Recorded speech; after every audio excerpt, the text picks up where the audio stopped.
Puji Tuhan, Shalom Bapak Ibu Jemaat dan seluruh kita yang beribadah saat ini. Kita kembali lagi dalam ibadah minggu kita di minggu pertama bulan Oktober. Dan hari ini kita akan persiapkan hati kita untuk kita mendengar firman Tuhan sekaligus untuk kita menikmati perjamuan kudus. Dan sebelumnya mari kita berdoa untuk kita sama-sama minta Roh Kudus memimpin kita dalam kita mendengarkan firman Tuhan. Tuhan, kami bersyukur untuk kesempatan yang terbaik ini. Kami mau duduk diam, mau memberikan hati kami, memberikan pikiran kami, hidup kami, untuk kami mau diajar, dididik, dan diubahkan oleh firman Tuhan. Biarlah pimpin kami semua yang mendengarkan jemaat-Mu dan hamba-Mu yang Tuhan pakai untuk menyampaikan isi hati-Mu. Kiranya kuasa hikmat urapan Allah memimpin dan menyertai hamba-Mu. Terima kasih Tuhan Yesus.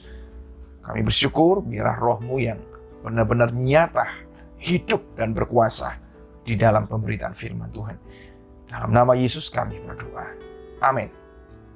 Baik Bapak Ibu jemaat yang dikasihi oleh Tuhan, pada bulan Oktober ini kita akan secara khusus akan berbicara satu tema, yaitu tentang family, tentang keluarga. Pada bulan September kemarin kita sudah banyak berbicara, satu bulan penuh kita bicara tentang akhir zaman. Dan biarlah tema-tema Alkitab tersebut tentang tema akhir zaman benar-benar boleh mempersiapkan kehidupan kita yang saat ini kita benar-benar ada pada akhir zaman. Zaman akhir zaman. Jadi biarlah, dan pada kesempatan ini kita akan belajar satu tema tentang keluarga, dan biarlah tema ini akan bisa menolong kita, baik yang sudah berkeluarga maupun yang belum berkeluarga. Kita sama-sama belajar karena pendidikan keluarga tidak hanya diperuntukkan bagi orang-orang yang sudah berkeluarga, tapi juga bagi orang-orang, bagi anak-anak muda yang sedang mempersiapkan diri untuk masuk dalam rumah tangga. Dan pada kesempatan ini kita akan belajar dari satu kebenaran firman Tuhan. Dan saya ajak kita semua untuk kita membuka Alkitab kita. Kita buka dalam kitab Kejadian, Perjanjian Lama. Kitab Kejadian, pasalnya yang ke-16, ayat 1 sampai dengan ayat yang ke-6. Silakan Bapak Ibu yang di rumah masing-masing, kita buka Alkitab kita dalam Kejadian, pasalnya yang ke-16, ayat 1 sampai dengan ayatnya yang ke-6. Hagar dan Ismail. Adapun Sarai, istri Abram itu tidak beranak. Ia mempunyai seorang hamba perempuan, orang Mesir, Hagar namanya. Berkatalah Sarai kepada Abram, engkau tahu Tuhan tidak memberi aku melahirkan anak. Karena itu, baiklah hampiri hambaku itu, mungkin oleh dialah aku dapat memperoleh seorang anak. Dan Abram mendengarkan perkataan Sarai. Jadi Sarai, istri Abram itu mengambil Hagar, hambanya, orang Mesir itu, yakni ketika Abram telah 10 tahun tinggal di tanah Kanaan. Lalu memberikannya kepada Abram, suaminya, untuk menjadi istrinya. Abram menghampiri Hagar, lalu mengandunglah perempuan itu. Ketika Hagar tahu bahwa ia mengandung, maka ia memandang rendah akan nyonyanya itu. Lalu berkatalah Sarai kepada Abram, penghinaan yang kuderita ini adalah tanggung jawabmu. Akulah yang memberikan hambaku ke pangkuanmu. Tetapi baru saja ia tahu bahwa ia mengandung, ia memandang rendah aku. Tuhan kiranya yang menjadi hakim antara aku dan engkau. Kata Abram kepada Sarai, hambamu itu di bawah kekuasaanmu. Perbuatlah kepadanya apa yang kau pandang baik.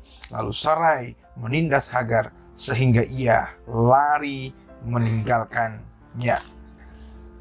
Bapak Ibu Saudara yang dikasihi Tuhan, hari ini saya berikan tema kecil dari tema besar kita bulan Oktober ini tentang keluarga, dan saya berikan tema kecil hari ini adalah keluarga yang pernah gagal atau keluarga yang bermasalah.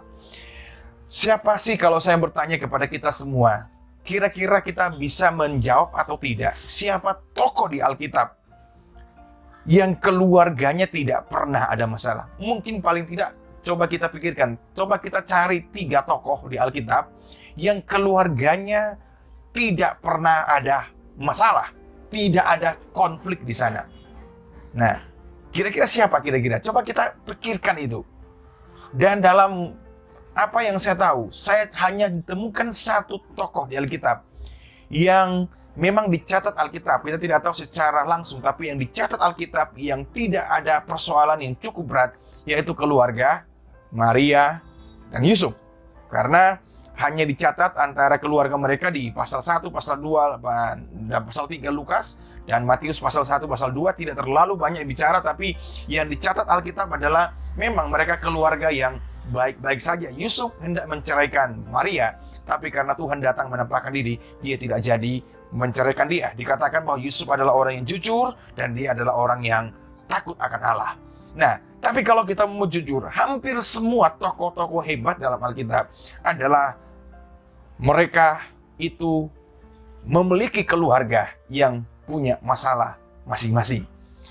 Nah, hari ini saya juga mau kita coba kita lihat bahwa kenapa sering terjadi persoalan dalam keluarga, terjadi masalah dalam keluarga.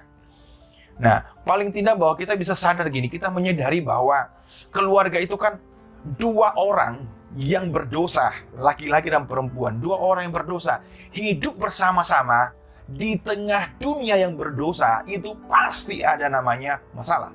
Ya, 2 manusia yang bersama-sama berdosa, laki-laki dan perempuan, hidup di tengah dunia yang berdosa, pasti ada problem, pasti ada masalah, pasti pernah gagal di sana. Nah, pada kesempatan hari ini kita akan belajar 1 tokoh di Alkitab, yaitu Abram. Ya, jadi sebelum namanya diganti Abraham, nama Abraham dulu adalah Abram. Sarah juga sebelum namanya diganti Sarah, nama sebelumnya adalah Sarai. Nah, jadi kita akan belajar daripada keluarga Abraham. Keluarga yang harmonis bukanlah keluarga yang tidak pernah gagal. Jadi keluarga harmonis bukanlah keluarga yang tidak pernah gagal, tetapi keluarga yang terus-menerus belajar dari setiap kegagalan dan meresponnya dengan benar. Seringkali kan kita punya konsep, punya pemikiran, wah ini keluarga harmonis adalah keluarga yang tidak pernah gagal, tidak pernah ada masalah. Tapi saya katakan bahwa keluarga yang harmonis bukanlah keluarga yang tanpa masalah atau tidak pernah masalah, tetapi keluarga yang harmonis adalah keluarga yang terus-menerus belajar dari setiap kegagalan demi kegagalan. Banyak keluarga gagal, tapi mereka bisa bangkit kembali karena mereka belajar dan merespon kegagalan, kesalahan itu dengan benar, sesuai dengan kebenaran firman Tuhan. Nah, Bapak Ibu jemaat dikasih Tuhan, hari ini kita akan belajar apa yang menjadi penyebab kegagalan atau masalah di dalam keluarga Bapak Abraham. Wah, kita berpikir Bapak Abraham ini Bapak segala orang percaya. Dia diberikan julukan oleh Allah Bapak segala orang percaya, Bapak orang beriman. Nah, tapi Bapak orang beriman ini, Alkitab jujur mencatatnya bahwa dia pernah gagal dalam keluarganya, pernah gagal dalam rumah tangganya. Nah, kita akan melihat. Jadi paling tidak hari ini kita akan melihat apa kegagalan-kegagalan dari dalam keluarga Bapak Abraham ini. Sehingga paling tidak kita belajar daripada kegagalan Abraham. Bagaimana dia sebagai pembala rumah tangga, bagaimana dia mengatur istri dan anaknya. Kita belajar daripada kegagalan Abraham. Paling tidak itu akan menjadi suatu pelajaran berharga bagi kita, untuk kita benar-benar hidup atau membawa rumah tangga kita sesuai yang Tuhan harapkan. Nah, yang pertama kita melihat apa yang menjadi penyebab masalah atau kegagalan di dalam keluarga Abraham. Persoalan masalah yang pertama adalah masalah kerohanian atau masalah spiritual dalam keluarga Abraham. Ini salah satu penyebab masalah, yaitu masalah kerohanian atau masalah spiritual. Apa yang menjadi persoalan di sana Abraham ragu akan janji Tuhan. Bapak yang dikasih Tuhan, bukan secara kebetulan kalau kita baca di pasal 16 yang kita sudah baca dari ayat 1 sampai 6 dan seterusnya, di mana Abraham, kalau secara keseluruhan bahwa ceritanya singkat begini, bahwa Sarah tidak punya anak, Sarah mandul, ya, tidak bisa memberikan keturunan kepada Abraham, lalu kemudian atas inisiatif dan rencana daripada Sarah, lalu Sarah memberikan gundiknya yang namanya atau pembantunya atau pelayannya yang bernama Hagar kepada tuannya Abraham. Dan Abraham itu setuju akan rencana daripada Sarah. Bahkan kalau kita baca tadi, Sarah lah yang mengantar Hagar kepada Abraham. Singkat cerita, kemudian Abraham itu tidur bersama dengan Hagar, lalu mengandung. Setelah Hagar mengandung, lalu Hagar menghina atau menganggap rendah nyonyanya, yaitu Sarah. Lalu kemudian Sarah mengadu apa yang dilakukan oleh Hagar kepada Sarah. Lalu Sarah mengatakan bahwa ini adalah tanggung jawabmu. Sarah menuduh, melempar tanggung jawab ini bahwa kira-kira Sarah mengatakan ini gara-gara Abraham sampai budaknya atau gundiknya yang bernama Hagar itu menghina nyonyanya Sarah. Nah, jadi kira-kira seperti itu secara singkat. Nah, jalan ceritanya. Nah, kita sebut tadi bahwa salah satu penyebab kegagalan daripada keluarga ini adalah masalah kerohanian atau masalah spiritualitas. Bukan secara kebetulan, pasal 16 ini sebelumnya itu pasal 15. Kalau kita baca Kejadian pasal 15, di situ Allah memberikan janji terhadap Abraham. Janji apa? Pertama, janji keturunan, dan kedua adalah janji tanah perjanjian. Ya. Jadi Tuhan mengatakan kalau kita baca di pasal 15 bahwa Tuhan katakan bahwa kepada Abraham bahwa keturunannya itu akan banyak seperti bintang di langit dan akan banyak seperti pasir di tepi laut. Lalu Abraham percaya, Tuhan, mana mungkin terjadi? Saya tidak punya anak. Paling nanti hambaku Eliezer yang akan menjadi ahli waris semua kekayaanku. Lalu Tuhan meneguhkan perjanjian dengan Abraham. Kalau kita baca pasal 15 itu Allah membuat perjanjian dengan Abraham. Nah, kalau dia dikasih oleh Tuhan Yesus Kristus, Abraham ragu akan janji Allah. Baru pasal 15, Allah sudah berbicara kepada dia. Bahkan kalau kita baca di ayatnya, di pasal 15, ya, di pasal 15 ayatnya yang keempat, bahwa, saya akan bacakan ayat 4. Tetapi datanglah firman Tuhan kepadanya, kepada Abraham maksudnya demikian. Orang ini, maksudnya Eliezer yang ditawarkan oleh Abraham, orang ini tidak akan menjadi ahli warismu, melainkan anak kandungmu, dialah yang akan menjadi ahli waris. Nah, Tuhan jelas katakan bahwa anak kandungmu yang akan menjadi ahli waris, bukan hambanya Eliezer. Nah, ada yang mengatakan begini, ketika Tuhan mengatakan anak kandungmu yang akan mewarisi, yang menjadi ahli waris, itu kira-kira Abraham tuh berpikir begini, oh iya, enggak apa-apa, yang penting mau perempuan siapa saja, mau Hagar juga enggak apa-apa, yang penting anak kandung. Padahal dalam pemikiran Tuhan itu adalah istri yang sahnya dia, yaitu Sarah, anak kandung. Kalau udah jelas Tuhan bilang anak kandungmu, ya, anak kandungmu, kecuali Alkitab berkata anakmu, tapi jelas di anak kandungmu. Anak kandungmu. Jelas bahwa itu sebenarnya merujuk kepada anak Dea, anak Abraham dengan Sarah yang merupakan istri yang sah pada waktu itu.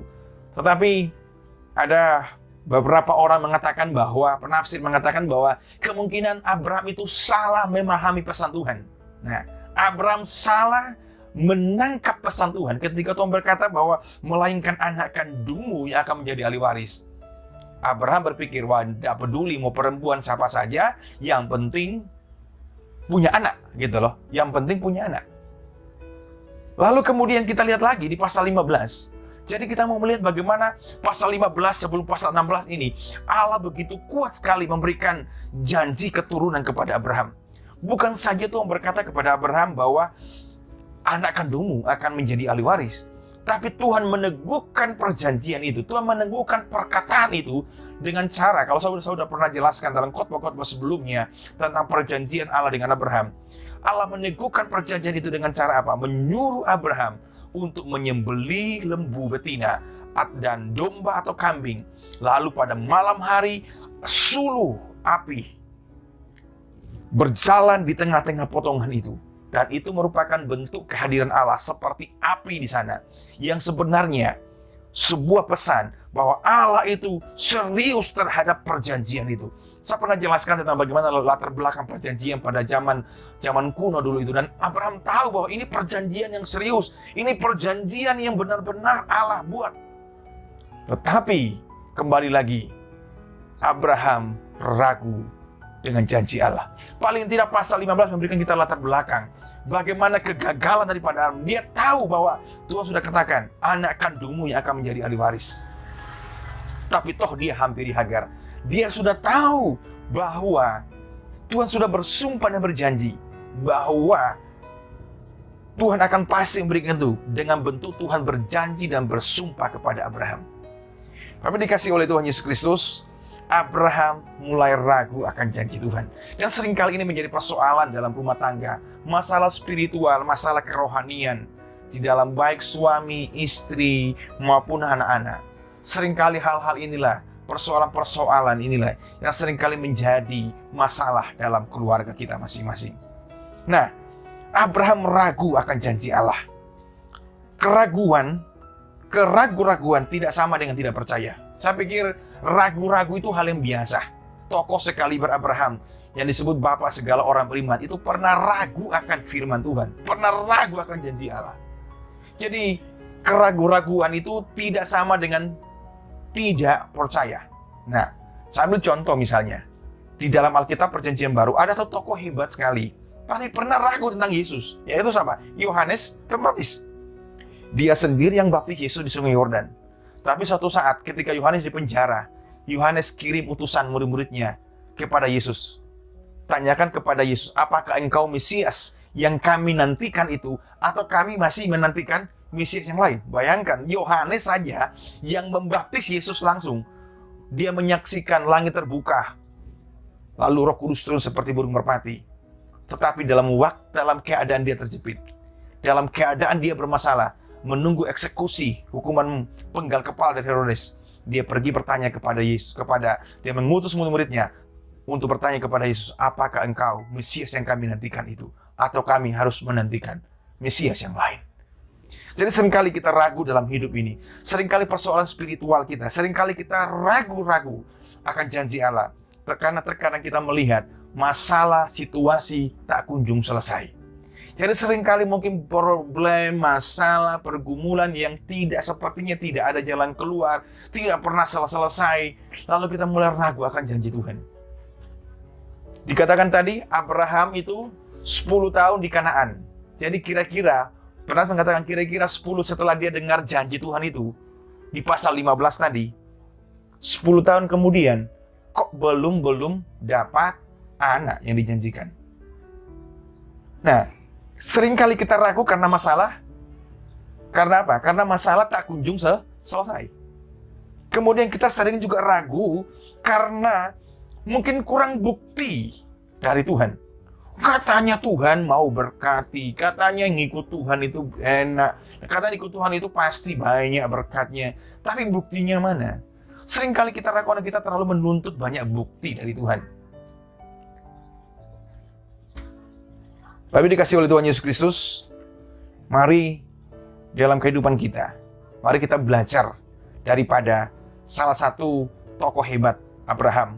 Bapak Abraham pernah ragu akan janji Tuhan. Kegagalan Abraham, dia ragu akan janji Tuhan. Dia pernah mendengar langsung Allah berkata, keturunannya, anak kandungnya akan menjadi ahli waris.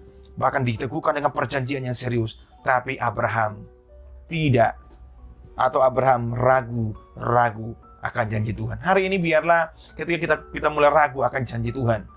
Dan seringkali itu menjadi problem dalam rumah tangga kita. Ketika kita mulai ragu akan janji Tuhan, karena mungkin kita terlalu menuntut banyak bukti daripada Tuhan, atau karena mungkin masalah yang tidak kunjung selesai dalam kehidupan kita. Mari, percayalah bahwa tetap ada harapan. Ketika kita ragu dalam Tuhan, mari kita terus bergumul, berdoa, pasti ada jalan keluar. Yang pertama, persoalan Abraham adalah masalah spiritual. Keraguan-raguannya terhadap janji Allah. Padahal janji Allah sudah jelas dan pasti bagi dia. Yang berikut adalah apa menjadi masalah dalam keluarga Abraham.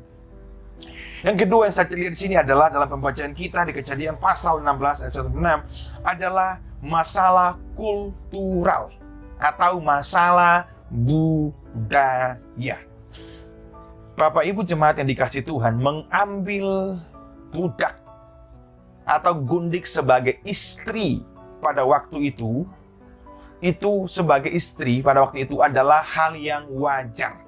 Jadi ketika nyonya tidak punya atau nyonya Sarah tidak punya anak dan dia memberikan Hagar kepadanya, Hagar sebagai gundiknya kepada suaminya, itu adalah hal yang wajar pada budaya waktu itu. Hal yang wajar pada waktu itu dan diperbolehkan oleh budaya pada waktu itu. Boleh pada waktu, tapi kalau kita mau tarik hari ini, apakah budaya pada zaman Abraham ini berlaku untuk saat ini? Saya pikir tidak seperti itu, ya, tidak seperti itu. Tetapi ini kebudayaan yang wajar pada waktu itu. Orang laki-laki suami itu boleh mengambil, ya, budak atau gundiknya sebagai istrinya kalau nyonyanya tidak punya anak. Nah, tapi mari kita belajar di sini bahwa dan itu budaya, itu kultur waktu itu terjadi. Tetapi saya percaya bahwa tidak semua budaya itu mengandung kebenaran Allah. Ya, tidak semua budaya itu mengandung kebenaran Allah. Karena apa? Budaya itu juga sudah dirusak oleh dosa. Dosa sudah merusak kebudayaan. Nah, apa yang dilakukan oleh Abraham? Mengambil Hagar karena dorongan dan keinginan daripada Sarah, mengambil Hagar sebagai istrinya, itu adalah hal yang wajar, tetapi tidak benar. Nah, belum tentu semua yang wajar itu benar. Jadi, Abraham menghampiri Hagar wajar karena tuntutan budaya. Apakah itu benar? Tidak dibenarkan. Karena saya sebut tadi, ketika Abraham melakukan itu, sebenarnya dia sudah melanggar, sudah ragu akan janji Tuhan tadi yang saya katakan di pasal 15. Budaya sebenarnya adalah jembatan, ya, jembatan untuk kita menyampaikan kebenaran. Ya. Banyak contoh-contoh orang-orang yang menginjili satu tempat itu mereka pakai pendekatan budaya. Misalnya No Mensen bisa menangkan orang Batak karena dia pakai jembatannya adalah budaya. Don Richardson, seorang penginjil dari Amerika, bisa memenangkan suku Dani di Papua karena pendekatannya adalah budaya. Oke, budaya adalah jembatan untuk kita bisa menyampaikan kebenaran. Tetapi seringkali orang-orang Kristen, kita lebih mengagungkan nilai-nilai kebudayaan melebihi nilai-nilai kebenaran firman Tuhan. Dan ini yang terjadi dalam kehidupan Abraham. Dia lebih percaya kepada nilai kebudayaan, kultur waktu itu, lebih kepada percaya kepada firman Allah. Bukankah ini yang seringkali terjadi dalam rumah tangga kita? Persoalan, masalah budaya, perbedaan budaya. Seringkali budaya itu lebih kuat mengikat kita daripada kebenaran firman Tuhan. Saya berkata demikian bukannya saya menentang budaya. Saya percaya budaya itu baik. Pada hakikatnya budaya itu baik. Tapi saya percaya bahwa budaya juga sudah didistorsi, sudah dirusak juga oleh dosa. Sehingga ada budaya-budaya yang baik, yang perlu kita jaga, kita lestarikan. Tapi juga ada budaya-budaya yang menjadi tunggangan daripada iblis untuk bisa mengelabui kita akan kebenaran firman Tuhan. Jadi, Bapak dikasih oleh Tuhan Yesus Kristus, seringkali kita lebih mengagungkan nilai-nilai kebudayaan tertentu yang sebenarnya salah lebih daripada kita mengagungkan atau menghidupi nilai-nilai firman Tuhan. Dan itu yang terjadi dalam keluarga Abraham. Abraham lebih mengikuti kebudayaannya. Kebudayaannya, oke, saya tidak punya anak, boleh ngambil mudik. Dia lebih mengikuti kebudayaan lebih daripada nilai-nilai kebenaran firman Tuhan pada waktu itu. Nah, sambil contoh begini, ada beberapa contoh misalnya, ya, ada beberapa contoh yang saya lihat bahwa bagaimana di kalangan orang Kristen budaya itu biasanya itu jauh lebih kuat mempengaruhi rumah tangga daripada kebenaran firman Tuhan. Sambil contoh gini, saya pernah mendengar orang bercerita ada budaya tertentu di Indonesia ini, saya tidak sebut sukunya, jika seorang itu sudah menikah, ya, seorang sudah menikah dan punya anak, tetapi kalau anaknya itu perempuan semua, ya, maka sang laki-laki ini dibolehkan untuk dia kawin lagi untuk mendapatkan anak laki-laki. Bayangkan, sudah menikah, ini kasusnya bukan tidak punya anak seperti Abraham. Sudah menikah, sudah punya anak, tapi mungkin perempuan semua. Karena tuntutan budaya, laki-laki ini boleh diizinkan untuk menikah lagi, mencari perempuan lain supaya apa? Mendapatkan anak lagi. Ini budaya, ini orang Kristen mempraktekkan. Ini contoh bahwa seringkali kita orang Kristen lebih mengagung-agungkan budaya. Seringkali budaya yang lebih mendominasi nilai-nilainya dalam kehidupan rumah tangga daripada nilai-nilai kebenaran firman Tuhan. Contoh yang kedua misalnya ada budaya yang merendahkan kaum perempuan, ya. Saya ambil contoh juga, ini dalam budaya kita Indonesia ada saya membaca dan mendengar langsung daripada seorang berkata bahwa ada satu budaya di Indonesia yang ketika laki-laki makan, itu perempuan tidak boleh untuk duduk sama-sama makan, tapi perempuan itu diwajibkan apa? Berdiri di samping suami, temani suami sampai selesai makan, baru dia boleh makan. Secara tidak langsung, budaya ini mengajarkan bahwa perempuan itu lebih rendah daripada laki-laki. Laki-laki itu di atas, perempuan di bawah. Perempuan wajar ditindas, diperlakukan. Apakah itu sesuai dengan nilai firman Tuhan? Saya pikir tidak. Kejadian 1 ayat 26-27 mengatakan Allah menciptakan laki-laki dan perempuan serupa dan segambar dengan Allah. Nah, ini contoh bahwa seringkali nilai-nilai budaya, kultural yang jauh lebih mempengaruhi rumah tangga dibandingkan nilai-nilai firman Tuhan. Mari hari ini saya ngajak kita semua, kita belajar dari kegagalan Abraham. Biarlah kita jadikan, budaya, kita bertumbuh dalam budaya tertentu. Tapi biarlah kita boleh melihat Alkitab, firman Tuhan, itu punya nilai-nilai yang jauh lebih tinggi untuk mengontrol dan mengatur setiap rumah tangga kita. Keluarga atau rumah tangga bertumbuh dalam budaya, tetapi jangan biarkan semua nilai budaya yang mengontrol rumah tangga kita, namun biarlah nilai-nilai kebenaran firman Tuhan yang mengontrol setiap rumah tangga kita. Kegagalan rumah tangga Abraham karena kultural, masalah budaya. Abraham terlalu cenderung mengikuti kebudayaan. Yang berikut, Yang terakhir kita akan lihat apa masalah dalam keluarga Abraham. Terakhir adalah masalah personal. Masalah pertama tadi masalah spiritual atau masalah kerohanian. Yang kedua adalah masalah kultural atau masalah budaya.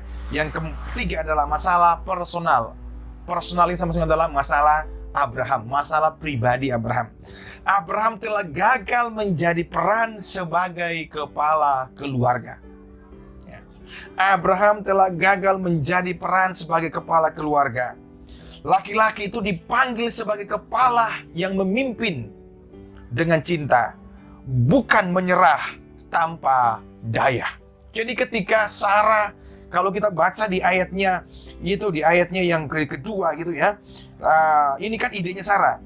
Dia memberikan, ya, engkau tahu Tuhan tidak memberi aku melahirkan anak, karena itu baiklah engkau hampiri hambaku. Itu mungkin oleh dia kita dapat memperoleh anak. Jadi ini idenya Sarah. Lalu kita baca dalam ayat 3, ya. Jadi Sarah istri Abraham itu mengambil Hagar. Jadi setelah Sarah punya ide untuk memberikan Hagar kepada Abraham, Sarah yang ambil Hagar untuk bawa langsung ke Abraham. Nah, dalam hal ini Abraham tidak berdaya sama sekali. Ya. Oke, Sarah punya hak.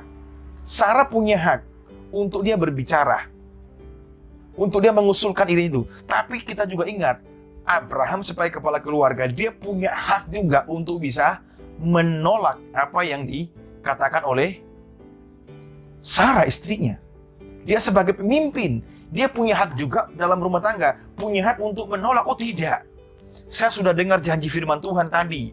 Sebelumnya saya sudah dengar Tuhan katakan bahwa anak kandungmu akan menjadi ahli waris sampai itu bagian. Tidak, Abraham itu tidak berdaya mengikuti apa saran daripada Sarai. Nah, Bapak Ibu jemaat dikasih Tuhan, saya melihat begini. Saya melihat bahwa ada pola yang sama, dalam kitab Kejadian pasal 1 sampai 16. Ada pola yang sama antara kegagalan Abraham dan kegagalan Adam. Nah, dua pola begini. Satu, misalnya gini. Sumber masalah daripada Adam jatuh dalam dosa karena apa? Ya, ada iblis satu memang, tapi yang bercakap-cakap dengan iblis itu adalah Hawa. Lalu yang memetik buah itu lalu bawa kepada Adam adalah Hawa istrinya. Jadi inisiatif daripada Hagar, daripada Hawa yang membawa itu kepada Adam. Lalu dua-duanya gagal. Nah, sama dalam kasus ini pola yang sama. Sarah yang punya inisiatif membawa Hagar kepada Abraham. Polanya sama. Jadi dimulai daripada istri. Lalu kedua, pola yang sama dengan kitab kegagalan Adam sama Abraham. Pola yang kedua yang sama, saya lihat begini. Ketika Tuhan memberikan janji kepada Adam, bukan janji ya, berfirman kepada Abraham bahwa buah yang ada di taman ini boleh kamu makan saja, tetapi satu pohon, yaitu pohon kehidupan tentang baik dan jahat, jangan kamu makan. Allah menyampaikan firman itu kepada Adam, tetapi tidak ada Hawa di situ. Kita baca di Kejadian pasal 2 misalnya. Karena Hawa belum diciptakan. Setelah Allah menyampaikan pesan itu bahwa tidak boleh makan di sana, Hawa belum ada. Nah, kisah yang sama juga, pola yang sama di dalam kehidupan Abraham. Ketika di pasal 15 Allah memberikan janji keturunan kepada Abraham, itu Sarah tidak ada di situ. Kemungkinan besar hanya Abraham dengan Allah saja di sana. Tidak ada Sarah istrinya. Kalau kita baca di pasal 18 ketika Allah mengulang perjanjian dengan Abraham, itu baru Sarah ada bersama-sama dengan Abraham. Jadi saya melihat ini polanya sama. Lalu saya sebut begini, apakah ketika Allah memberikan janji kepada Abraham supaya mendapat keturunan, apakah Abraham itu tidak menceritakan itu kepada Sarah? Karena Sarah tidak hadir pada waktu Tuhan menyampaikan firman itu. Sama juga dalam polanya kasusnya Adam dan Hawa. Apakah ketika Allah menyampaikan kepada Adam, tidak boleh makan buah yang dilarang Tuhan, apakah Adam itu tidak menceritakan kepada istrinya Hawa? Saya percaya pasti diceritakan kok. Tapi disinilah letak kegagalan. Ya. Ketika saya melihat gini, saya melihat bahwa ketika tidak ada persekutuan erat, hubungan yang baik, ya, hubungan kerohanian yang baik antara suami dan istri, bisa saja mungkin suami itu terlalu dominan mengerti firman Tuhan, tetapi tidak mungkin menceritakan hal itu kepada istrinya. Tidak menyampaikan kebenaran yang didapat itu kepada istrinya, sehingga dia gampang mudah untuk terpengaruh dengan istrinya. Jadi, kegagalan daripada Abraham. Masalah yang ketiga adalah masalah personalnya. Dia sebagai kepala keluarga, mungkin saja dia tidak menyampaikan pesan janji Allah.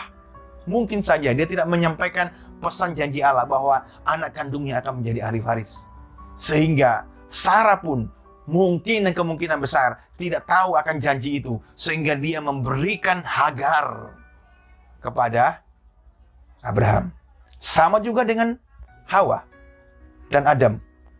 Mungkin saja Adam tidak mengatakan kepada Hawa tentang pesan Tuhan bahwa buah pohon pengetahuan itu tidak boleh dimakan. Jadi penting di sini bahwa kepala rumah tangga atau suami, mari kita sama-sama belajar bersama bahwa ketika kita tahu kebenaran, biarlah itu kita sampaikan kebenaran-kebenaran itu juga kepada rumah tangga, keluarga kita, sehingga ketika ada hal semuanya bisa tahu, ya, semuanya tahu dan semuanya bisa menikmati dan hidup di dalam kebenarannya Allah.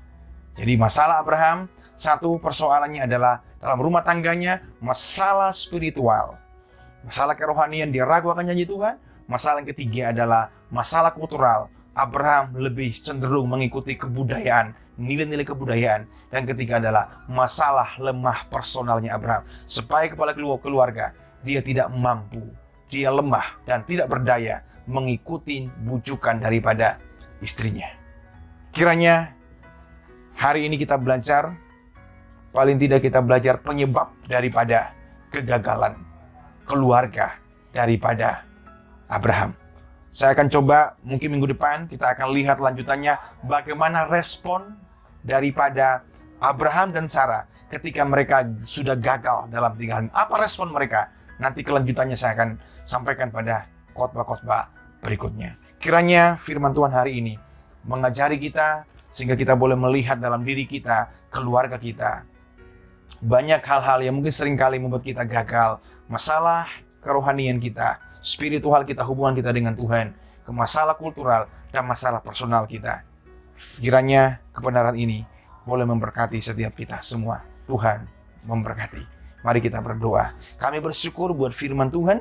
Kiranya kebenaran ini boleh mengingatkan kami, menguatkan kami. Sehingga apapun bentuk kegagalan rumah tangga kami boleh berserah kepada anugerah Tuhan yang akan mengubah, menuntun kami, memperbaiki setiap kesalahan dan kegagalan yang ada. Sebagaimana Tuhan, keluarga Abraham, Bapa segala orang beriman pernah gagal. Kami juga belajar bahwa dari kegagalan itu Tuhan membentuk Abraham, memulihkan rumah tangganya, dan Tuhan memakai dia menjadi berkat bagi seluruh bangsa. Terima kasih Bapa di sorga, kami bersyukur kepadamu Tuhan, dan persiapkan kami untuk masuk dalam perjamuan kudus, mempersatukan tubuh dan darah kami sebagai bentuk suatu deklarasi pengakuan kami untuk kami setia kepada Engkau sampai mati. Terima kasih Tuhan. Dalam nama Yesus. Amin. Bapak Ibu jemaat yang dikasihi oleh Tuhan, bagi yang kita sudah menyediakan roti dan anggur di rumah kita masing-masing, biarlah mari kita mempersiapkannya dengan sungguh-sungguh. Sebagai kepala rumah tangga, boleh menuntun, boleh mengarahkan, boleh membagikan roti dan anggur yang sudah kita siapkan masing-masing. Biarlah kita sama-sama boleh menikmati tubuh dan darah Kristus dengan penuh kasih kita kepada Tuhan, dengan penuh penghormatan kita kepada pengorbanan Kristus yang sudah berkorban bagi kita.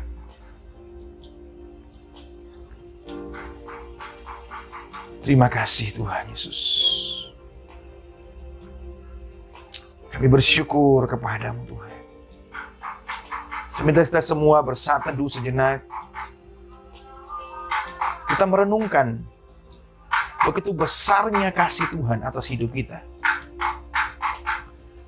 Setiap Yesus datang, Dia mati bagi kita, Dia menderita untuk kita. Supaya setiap kita yang gagal, pribadi rumah tangga kita yang gagal, itu boleh dipulihkan oleh Tuhan.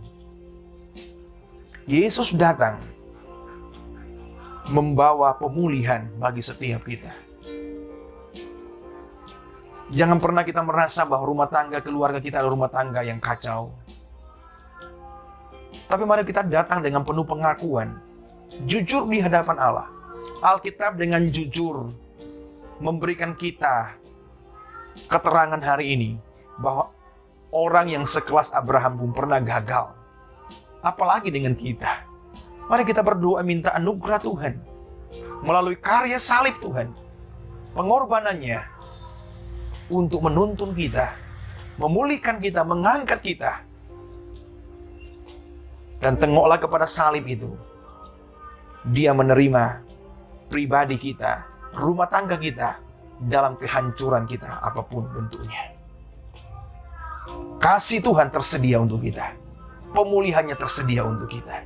Mari kita merespon anugerah Tuhan ini dengan kita persiapkan hati sungguh-sungguh untuk menikmati roti dan anggur yang adalah lambang persekutuan kita dengan tubuh dan darah Kristus. Sebelum roti dan anggur dibagikan dan kita menikmati bersama, mari kita satukan hati dan kita berdoa. Tuhan berkati dan menguduskan roti dan anggur ini. Bapa, kami bersyukur kepada Tuhan.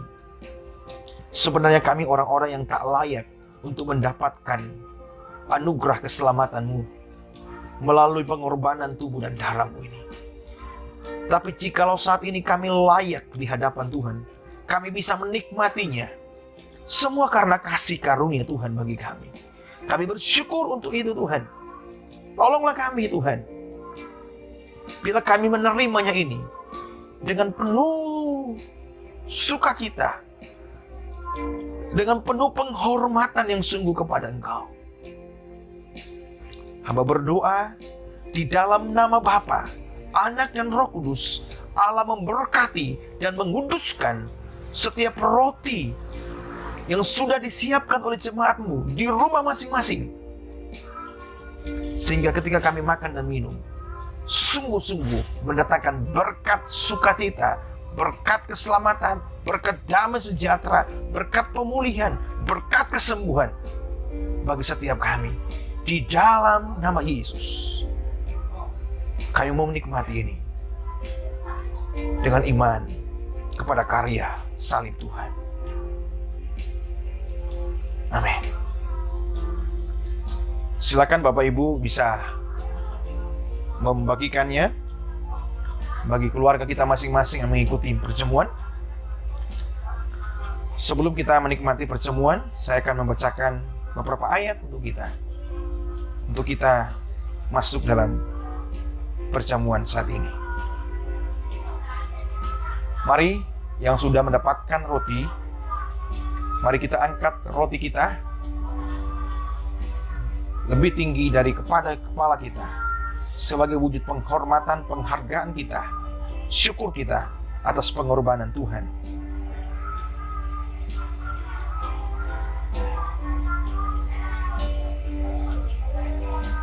Yang kita angkat ini bukanlah sembarangan roti. Ini adalah lambang daripada tubuh Kristus yang mulia. Dia dihina, dihancurkan, supaya kita berhak mendapatkan tubuh kemuliaan.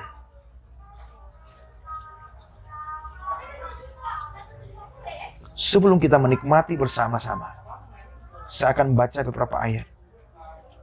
Setelah itu kita makan dengan iman dan dengan ucapan syukur kepada Allah. Dan sesudah itu, ia mengucap syukur atasnya. Ia memecah-mecahkannya dan berkata, inilah tubuhku yang diserahkan bagi kamu, dan perbuatlah ini menjadi peringatan akan aku. Bukankah roti yang kita pecah-pecahkan adalah persekutuan dengan tubuh Kristus? Amin. Mari kita makan dengan iman dalam nama Yesus.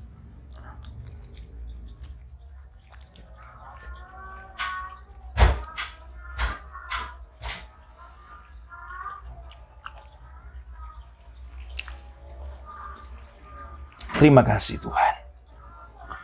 Terima kasih. Mari Bapak Ibu jemaat sekalian, kita angkat cawan kita yang berisi anggur. Ini bukan juga anggur biasa. Ini adalah lambang daripada darah Kristus yang mahal.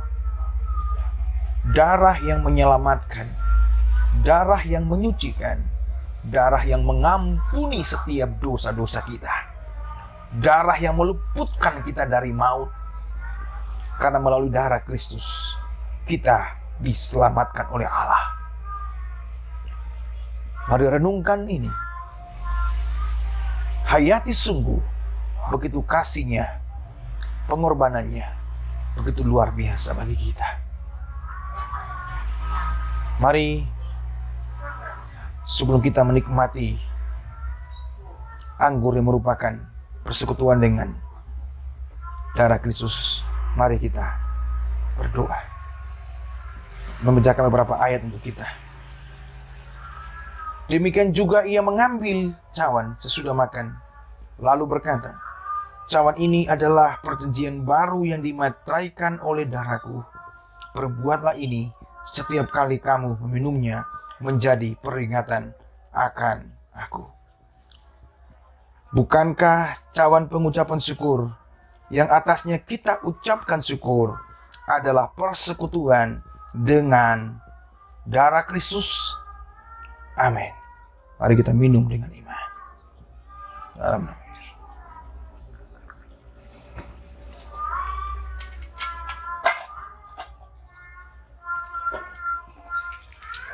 Haleluya. Mari kita bersyukur kepada Tuhan atas karya keajaibannya, atas segala perbuatannya, keselamatan, pengampunan, jaminan hidup kekal yang Tuhan sudah anugerahkan kepada kita.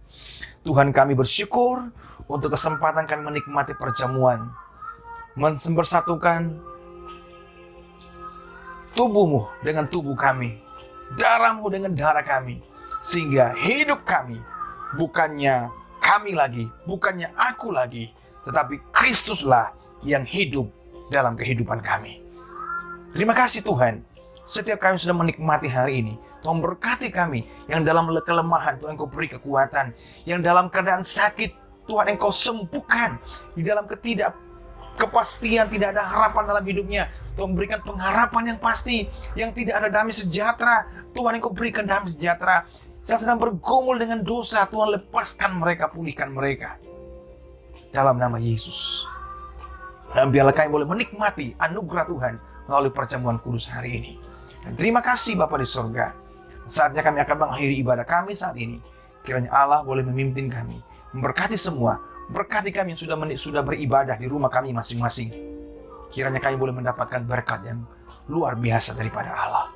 Terima kasih Tuhan Yesus. Kami bersyukur kepada Tuhan. Mari kita satukan hati kita. Kita akan menerima berkat yang berasal daripadanya.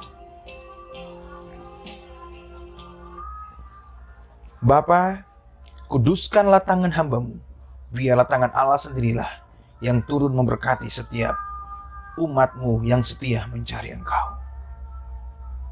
Tuhan memberkati Engkau dan melindungi Engkau. Tuhan menyinari Engkau dengan wajah-Nya dan memberi Engkau kasih karunia. Tuhan menghadapkan wajah-Nya kepadamu dan memberi Engkau damai sejahtera. Di dalam nama Bapa, Anak, dan Roh Kudus, hamba sampaikan berkat ini bagi umat-Mu. Amin. Bapa, terima kasih.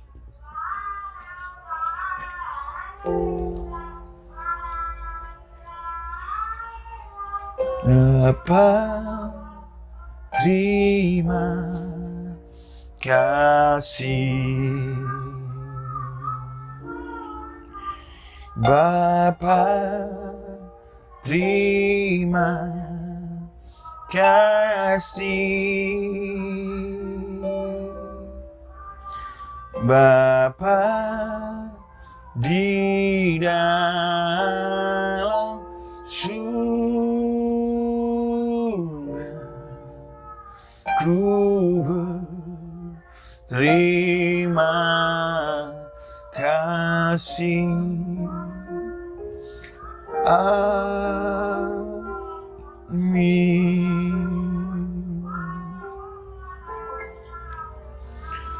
Puji Tuhan, Bapak Ibu, ibadah kita sudah selesai pada minggu ini.